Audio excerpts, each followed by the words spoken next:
Kisah Jamur Merah. Di tengah hutan yang lembab dan tenang, tumbuhlah sebuah jamur merah besar. Namanya rubal. Topinya lebar, berwarna merah cerah dengan bintik-bintik putih seperti bintang kecil. Rubal dikenal sebagai jamur paling kokoh dan kuat di hutan itu. Suatu hari, tepat di bawah bayang-bayang rubal, tumbuh sebuah jamur kecil bernama lino. Batanya tipis dan getas. Mahkotanya pun kecil dan pucat. Setiap angin datang, lino bergetar ketakutan. "Jangan takut," kata rubal dengan suara lembut namun dalam. "Selama aku di sini, angin tidak akan menyakitimu." Lino menatap ke atas, ke arah mahkota merah besar milik rubal. "Tapi aku lemah. Aku tidak punya kekuatan seperti kamu, Kak Rubal." Rubal tersenyum. "Kekuatan bukan hanya soal besar atau kecil." Sejak hari itu, rubal selalu menutupi lino dari hujan deras yang bisa merobek mahkota jamurnya. Saat matahari terlalu panas, bayangan rubal membuat lino tetap lembab dan hidup. Namun, yang tidak lino tahu adalah rubal melakukan sesuatu yang lebih besar. Melalui akar halus di bawah tanah, rubal mengalirkan makanan dan air kepada lino setiap hari. Lino tumbuh bukan hanya karena cahaya atau air hujan, tapi karena kebaikan yang mengalir dari akar rubal secara diam-diam. Rubal tidak pernah mengungkapkan itu. Ia merasa melindungi adalah hal yang paling indah yang bisa ia lakukan. Musim hujan tiba lebih cepat. Angin bertiup begitu kuat. Beberapa jamur kecil lain tumbang.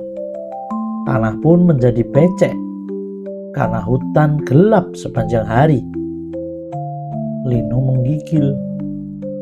"Rubal, rubal, aku takut angin ini akan mencabutku."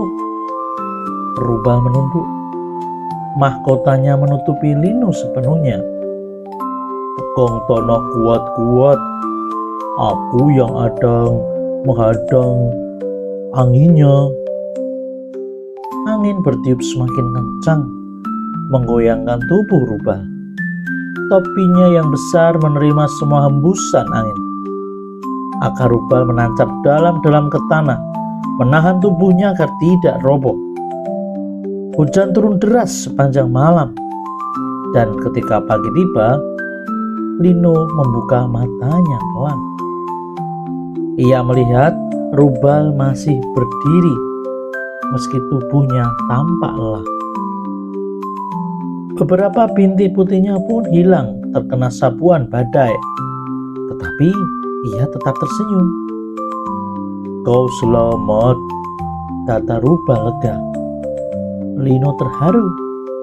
Ia akhirnya tahu betapa besar pengorbanan sang jamur merah. "Rubal, kenapa kakak melakukan semua ini untukku?" Rubal menatap lembut. "Karena di hutan ini kita tidak dipilih untuk menjadi kuat atau lemah, tapi kita bisa memilih untuk saling menjaga." Lino menggenggam tanah dengan akar-akar kecilnya yang baru tumbuh dan lebih kuat, semakin kuat.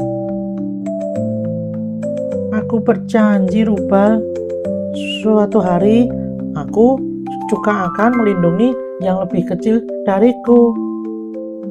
Rubal tersenyum bangga. "Itu saja sudah cukup. Dengan begitu, kebaikan akan selalu terus tumbuh, seperti yang kita lakukan." Dan di hutan itu dua jamur, satu besar, satu kecil, berdiri berdampingan, saling menguatkan, dan keduanya pun tahu akar yang berbagi adalah akar yang membuat hutan tetap hidup dan tumbuh. Sekian dan terima kasih.